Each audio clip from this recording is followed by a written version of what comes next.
Vamos falar sobre o assunto de capa da Cruzoé desta semana, que já está disponível no nosso site.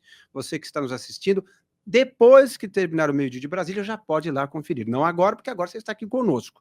Quero ver, inclusive, quem está na nossa sala, muita gente, o César Vieira, Márcia Brunetti, Sueli, Mauro Santos, o Kleber, que está sempre aqui, também o Zé Sérgio está sempre aqui.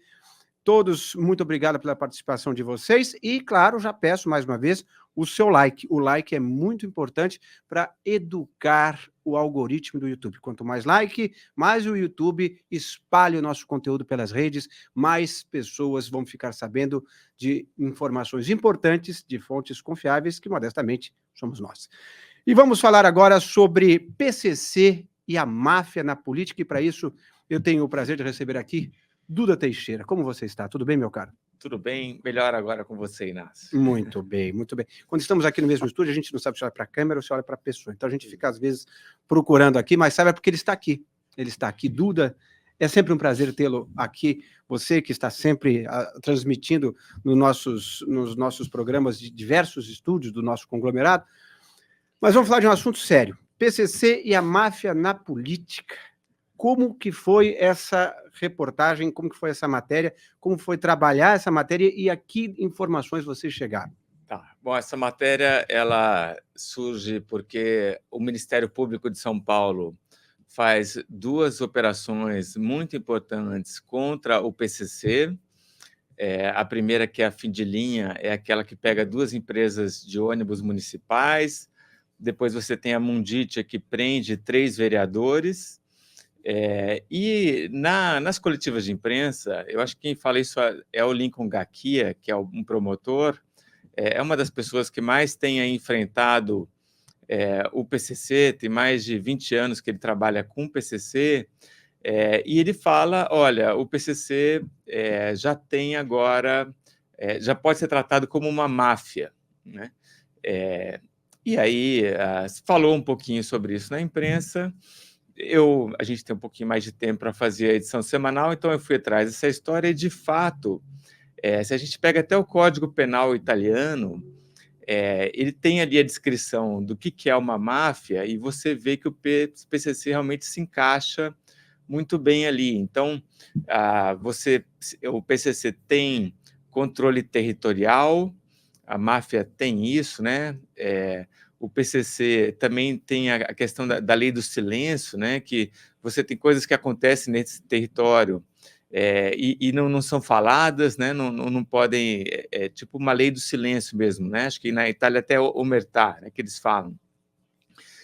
Mas você tem agora um novo componente, que é essa coisa de sugar o Estado, né? De parasitar o Estado. Então, na Itália isso era muito comum, você tinha empresas que prestavam serviços de coleta de lixo, serviços diversos,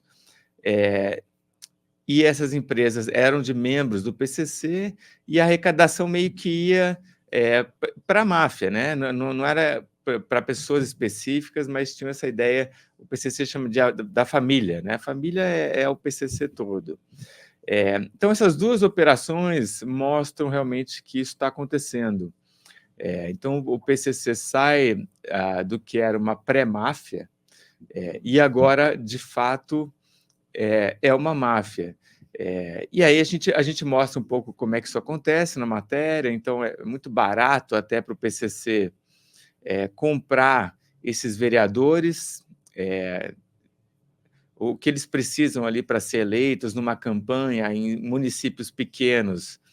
É um valor irrelevante perto do que o PCC ganha, mas esses caras, uma vez na Câmara Municipal, eles acabam atuando muito na regulação desses serviços que o PCC presta, né? Então, você tem aí uma contrapartida.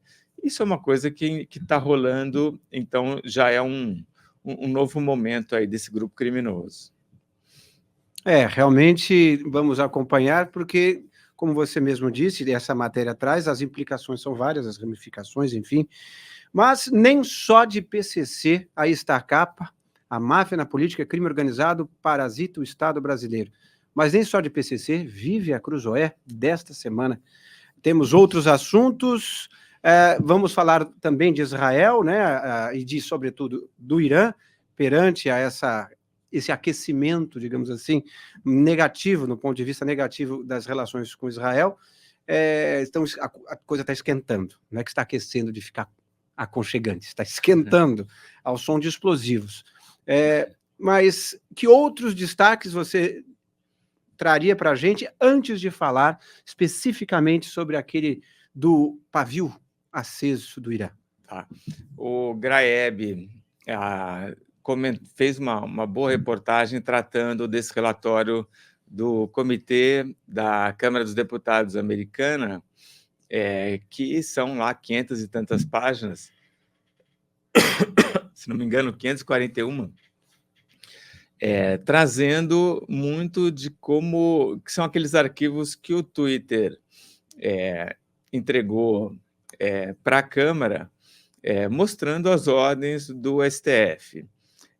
E o Graeb entra ali, né, ele leu, né, esse relatório, então tem várias coisas que já estavam sendo faladas, agora então a gente teve acesso a esses despachos, então você vê claramente as pessoas tendo as contas suspensas, muitas vezes sem motivação, né?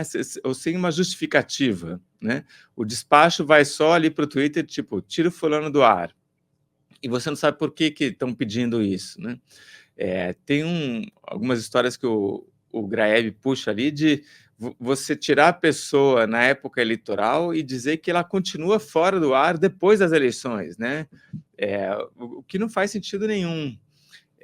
Também tem despachos pedindo essas retiradas de contas, suspensão de contas ou retirada de conteúdo, e aí também aquela coisa de pedir para não se divulgar que a censura está acontecendo, né? Que foi uma outra coisa que a gente já comentou aqui também, que a censura tem vergonha de ser censura, né? Porque ela sabe que a população não gosta de censura. Então, olha, a gente está fazendo uma censura aqui, mas não fala para ninguém que é censura. Então, esse relatório ele foi divulgado, acho que foi na noite da quarta-feira, na manhã da quinta, que a gente realmente teve acesso a ele. Então, o Graeb faz um bom resumo aí dessa tralha toda. De fato. E agora, como eu falei para vocês, a gente ia voltar a falar de Irã, não tem como não falar, porque atualmente a coisa está esquentando por lá. Israel, como a gente falou no começo do programa, recebeu uma visita de mísseis e drones israelenses, uma visita para ficar, porque, né, foi um ataque. A questão é, Irã, um dos grandes pontos de preocupação desse país é a questão nuclear. O pessoal está desenvolvendo lá instalações nucleares que seriam apenas para fins energéticos, mas sabemos que, de fato, a intensidade de enriquecimento de urânio lá se aproxima para a fabricação de armas. E parece que isso pode mudar ou não? Acho que foi ontem, teve um oficial da Guarda Revolucionária do Irã falando, olha, talvez a gente estamos pensando em mudar a nossa doutrina nuclear, né? Isso foi notícia, então, no mundo inteiro. E do que se trata essa história da doutrina nuclear? Os países geralmente têm essa doutrina nuclear, a Rússia mudou a doutrina nuclear recentemente, meio que até para permitir o uso de bombas nucleares após um ataque convencional. Isso aconteceu na Rússia pouco antes da Rússia invadir a Ucrânia, né? No caso do Irã é um pouco diferente, porque o que norteava, né, e norteia hoje o comportamento nuclear do Irã é uma fátua que foi o líder supremo, Ali Khamenei, que ele disse em 2003. Lá atrás, já havia essa suspeita de que o Irã estava enriquecendo urânio numa quantidade que já não é necessária só para fins de energia, né? Que para isso é só 5%, mas o Irã já está com 20%, hoje já está com 60% de urânio enriquecido, obviamente isso é para fazer bomba. Em 2002, 2003 já tinha essa suspeita, E o Khamenei fala, olha, nós não, a República Islâmica do Irã não vai usar bombas de destruição em massa nucleares, né? Então ele fala isso, é uma fátua, né? As fátuas geralmente elas acontecem porque você tem esses religiosos que são meio que fontes de consulta e as pessoas perguntam, puxa, mas eu posso usar um celular com uma capinha azul? E aí o sujeito responde, né? E quando ele responde, vem uma fátua, você pode usar, mas não pode ser uma capinha azul marinho, tem que ser uma azul piscina. E essas fátuas, elas têm validade de lei, né?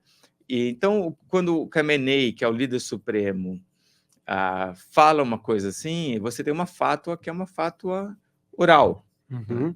Não é uma fátua escrita, mas aquilo tem que ser obedecido, né? Até que, de repente, se faça uma nova fátua que volte atrás. Exatamente. Como as sentenças vinculantes aqui do STF. Eles têm o entendimento até que vem algum ministro mais esclarecido, por assim dizer, com certa ironia no meu tom, e revoga e traz um novo entendimento, né? Uma boa comparação essa. A jurisprudência das fátuas iranianas está ali com a jurisprudência do STF. São mutáveis. Muda-se ao sabor do da vento, turma, né? Vamos lá. E é isso. Então, o Khamenei ele pode simplesmente agora fazer uma nova fátua e falar assim, a gente pode usar assim a bomba nuclear. E é claro que todo mundo se preocupa com isso, porque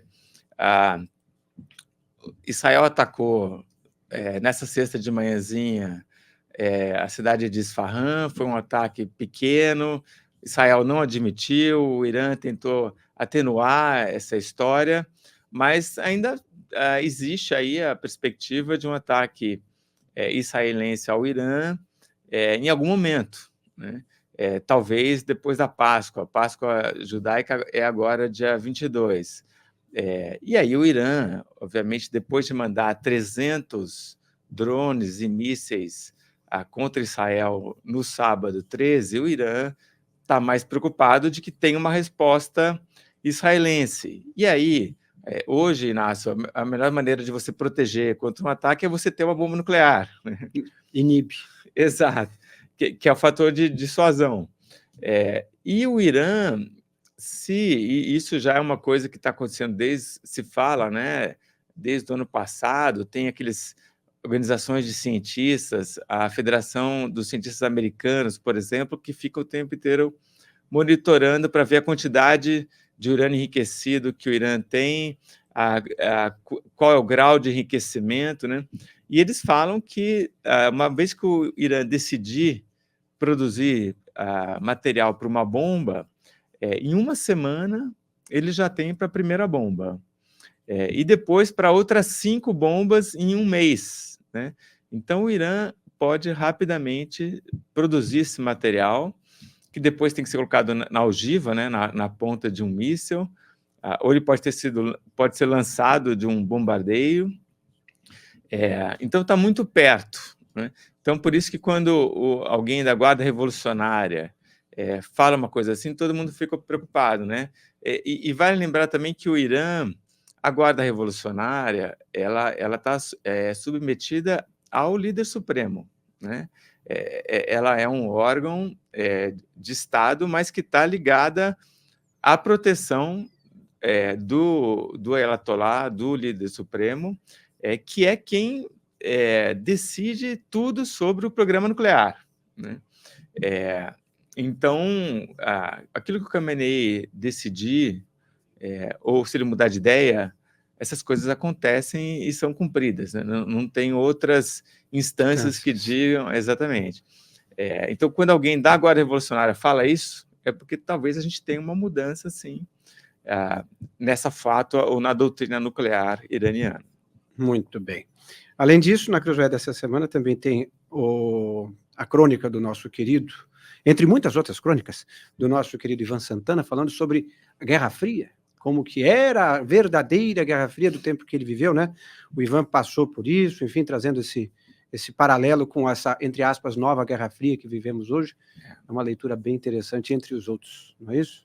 Eu passei por isso também, né? Guerra Fria. Ah, você é jovem, tem menos barba branca do que eu, olha só. Ou você pinta, olha, é Grecinho 2000, é isso? Tá passando. Mas muito obrigado, meu querido Duda, pela sua participação. Eu que agradeço. Temos também o Josias Teófilo, falando sobre censura, traça um panorama legal aí de por que a censura hoje, a do STF, é muito em relação à direita, né?